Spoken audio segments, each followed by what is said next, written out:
And Gordon Brown is pushing the European Union to impose more sanctions against Burma's military regime and to keep up the pressure for political change.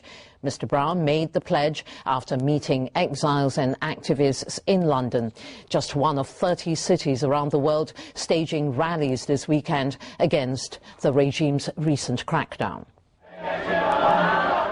The saffron revolution may have been crushed in Rangoon, but it has immense support not only on the streets, but in the corridors of power in London.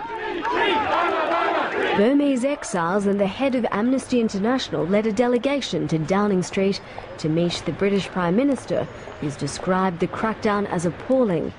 Britain, a former colonial power in Burma, has joined the United States and France in calling on the regime to hold talks with opposition leaders. Very nice to see you. Hello. Mr. Brown told the activists he'll boost aid funding to Burma to $22 million and vowed to pressure the European Union to do its part.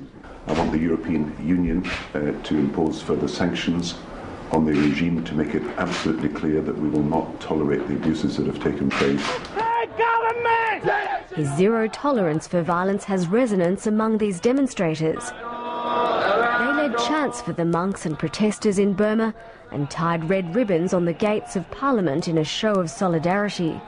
Each small gesture designed to send a clear message to those who led the push for change. Their demonstrations have been violently oppressed, but that doesn't mean that the world has forgotten them, and we will stand by them.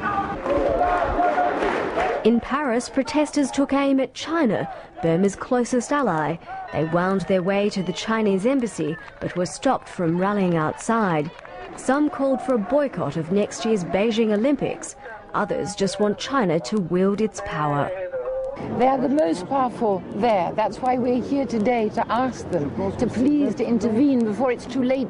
And they recognise the importance of Beijing in Washington, where protesters also called for a boycott if it doesn't act. Similar scenes against Burma's military regime across Asia. After the bloodshed of last month's crackdown, none of these demonstrators want the loss of life to be for nothing. Ashley Neame, World News Australia.